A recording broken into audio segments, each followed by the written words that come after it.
윤석열 정부가 출범할 때까지 이제 한 달 보름 정도 남았습니다.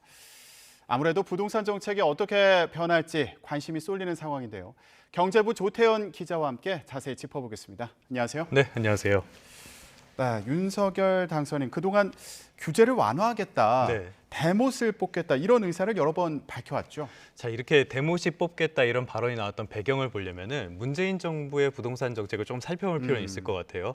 결론부터 말씀드리면은 총체적인 실패였다라고밖에 말할 수가 없죠. 네. 지금 제가 그래프를 하나 준비를 해봤는데 전반적으로 부동산 가격이 엄청나게 빠르게 오른 모습들을 확인할 수 있습니다. 지금 보면 서울은 100%가 넘게 올랐어요. 사실 있을 수가 없는 수치란 말이에요. 예. 그럼 왜 이렇게 됐냐? 먼저 수요 억제에만 좀 집중을 하다 보니까 수요와 공급이 좀 균형이 무너졌다. 이런 게 첫 번째 문제점으로 지적이 되고요. 예. 공급이 부족하지 않다 이런 말도 하는데 수요자들이 원하는 곳에 원하는 주택으로 공급이 됐는지 여기에 대해서는 좀 의문이 있습니다. 그렇다고 수요 억제가 효율적으로 됐던 것도 아니고요. 예. 수요 분산은 아예 하지 않았습니다. 네. 임대차 3법 같은 것들은 부동산 가격이 오르는 시점에 더 오를 수 있는 압력을 주는 정책들이었는데 과연 제대로 시뮬레이션을 하고 추진을 한 건지 의문이 드는 부분이고요. 이렇게 정책들이 뭐 그냥 다 틀렸다라고 봐도 되는 상황에서 기준금리까지 낮추니까 부동산 가격이 오를 수밖에 없었죠. 그래서 윤석열 당선인 측의 부동산 정책은 문재인 정부의 부동산 정책에 대한 문제점에서부터 시작을 했다. 이렇게도 볼 수 있을 것 같습니다. 네. 일단 대규모 공급으로 하락 압력을 주고요. 그다음에 부적절하거나 과도한 규제를 해소하고 실수요자의 세금 부담도 줄이겠다. 이런 것들이 윤석열 정부가 추진할 부동산 정책이 아닐까 이렇게 추정해 볼 수 있겠습니다. 네, 지금 짚어주신 부분들 하나하나 좀 네네. 자세히 얘기를 해보도록 하겠습니다. 일단 대규모 공급 어떻게 하겠다는 건가요? 일단은 전반적으로 보면은 임기 5년 안에 250만 가구를 전국에 공급하겠다. 특히 수도권에 있어서는 최대한 130만 가구까지 공급하겠다는 게 공약이에요. 네. 여기서 중요한 게 재건축, 재개발에 대한 규제를 완화를 해서 이걸 통해서 50만 가구 가까이 공급을 하겠다. 이런 부분들을 볼 수 있겠습니다. 네. 그러니까 민간을 중심으로 수요자가 원하는 곳에 양질의 주택을 공급하겠다 이건데요. 일단 공급을 늘린다는 이 정책 자체는 긍정적으로 볼 필요가 있습니다. 왜냐하면은 어차피 그 시장의 가격이라는 건 수요와 공급으로 결정이 되기 때문에요. 네. 과거에 이명박 정부 때 부동산 가격이 떨어졌던 적이 있는데 이때도 보면은 대규모 공급이 이루어졌을 때였습니다. 따라서 이걸 좀 긍정적으로 볼 필요는 있겠는데 문제는 과연 이게 현실화될 수가 있을지. 가 하나 있고요. 또 하나는 지금은 계속 여러 번 말씀드렸는데 인구가 줄어드는 시기입니다. 이 상황에서 대규모 공급이 쏟아졌을 때 이게 다 소화가 될 것인지 아니면 또 다른 방식으로 시장에 충격을 주게 될 것인지 이 부분은 좀 속도 조절이 필요해 보이는 부분입니다. 네, 실제로 공급할 수 있을지 그리고 공급했을 때 어떤 영향을 나타낼지 네. 이거를 짚어봐야겠군요. 자, 그리고 또 관심을 갖는 부분이 윤석열 당선인이 취임하면 세금 부담이 좀 줄어들지 이것도 네. 관심이에요. 예, 어제 정부에서도 보유세 부담을 완화하겠다 이런 입장을 내놨는데 윤석열 당선인이 얘기한 이 세금 부담 경감 방안 그리고 예. 어제 정부가 발표한 내용 좀 차이가 있습니까? 있습니다. 네, 공동주택의 어제 공시가격이 발표가 됐는데 여기 대해서 다들 관심이 많잖아요. 이렇게 관심이 많은 건 결국에는 이 공시가격이 세금에 영향을 주기 때문에 기본적으로 관심이 많거든요. 이게 공시가격은 기본적으로 보유세, 그러니까 재산세와 종합부동산세에 기본 영향을 주는 그 방침입니다.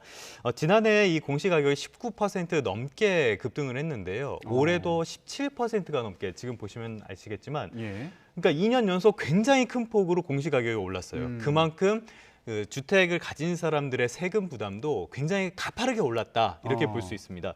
따라서 지방선거를 앞두고 뭐 여러 부담도 있고 1주택자들의 부담이 너무 커지는 부분도 있다 보니까 정부가 세부담 완화 방침을 내놨는데요.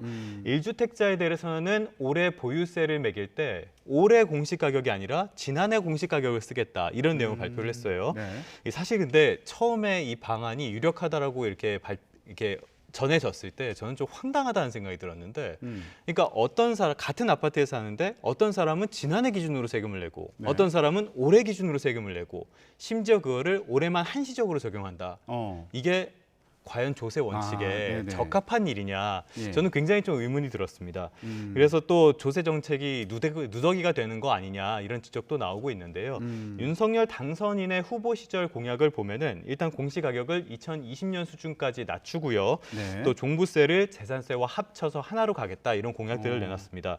지금 종합부동산세가 시장 안정에 큰 영향을 주지 못했고 말씀드린 것처럼 지금 세금 구조가 완전 누더기가 돼버렸기 때문에 한번 윤석열 정부가 아니더라도 종합적으로 이거를 검토를 하고 개편할 필요는 확실히 있어 보입니다. 네.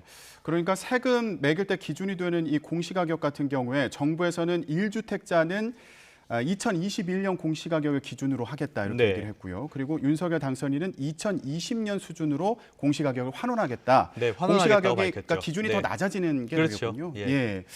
자, 이런 차이가 있었고요. 그러면 이거 대출 규제는 어떻게 하는 거냐? 요즘에 주택담보대출 받는데 규제가 좀 강화됐잖아요. 변화가 사실 있을까요? 뭐 은행에 가보시면 알겠지만 요즘 대출 받기 정말 어려워졌습니다. 그렇죠. 예. 예. 그래서 윤석열 당선인은 일단 LTV 담보 인정 비율이죠. 이거를 생애 첫 주택을 구매할 때는 80%까지 올리겠다 이런 공약을 내놨어요. 그러니까 이 LTV는 결국에는 자산 가격에 비례해서 받을 수 있는 대출의 총량을 말하는데요. 네. 근데 문제는 이것만 완화한다고 해서 지금 우리가 빌릴 수 있는 돈이 더 늘어나지는 않습니다. 정책 효과가 제한적이라는 거예요. 왜냐하면은 총부채 원리금 상환 비율 DSR 규제가 있기 때문입니다. 이게 지금 가계 대출 규제를 위해서 아주 강력하게 도입이 된 규제인데요. 따라서 이 두 가지를 다 완화할 필요가 있다 이런 주장이 나오기 때문에 실제로 인수위 쪽에서 DSR 규제 완화도 좀 만지작거리는 분위기가 지금 감지가 그래요? 됩니다.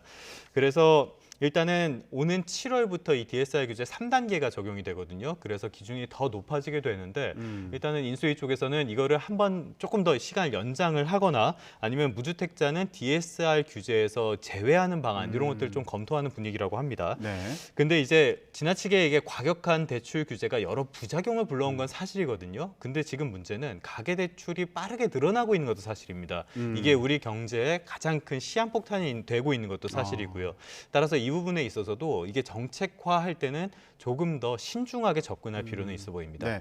그럼 정말 간단히요. 한마디로 시장 전망 어떻습니까? 시장 전망은 아직까지는 좀 생각하기가 좀 어려운 상황입니다. 일단은 전반적으로 봤을 때 지금까지는 시장이 좀 무덤덤한 상황이에요. 아직도 약보합세가 계속 이어지고 있는 정도를 보여주고 있는데요. 왜냐하면 아직은 대출 규제가 강력하게 적용이 되고 있고 또 그 집값이 워낙 가파르게 올랐기 때문에 고점이라는 인식도 있거든요. 네. 다만 이렇게 재건축 같은 것들이 활성화됐을 때 그 지역을 중심으로는 일시적으로 좀 이렇게 상승하거나 강보합세 이상을 넘어갈 수 있을 가능성 정도는 충분히 있어 보입니다. 네, 알겠습니다. 자, 윤석열 정부 출범 이후에 부동산 정책 어떻게 시행이 될지 그리고 시장에 어떤 영향을 미칠지 조태현 기자와 정리해봤습니다. 오늘 말씀 고맙습니다. 네, 고맙습니다.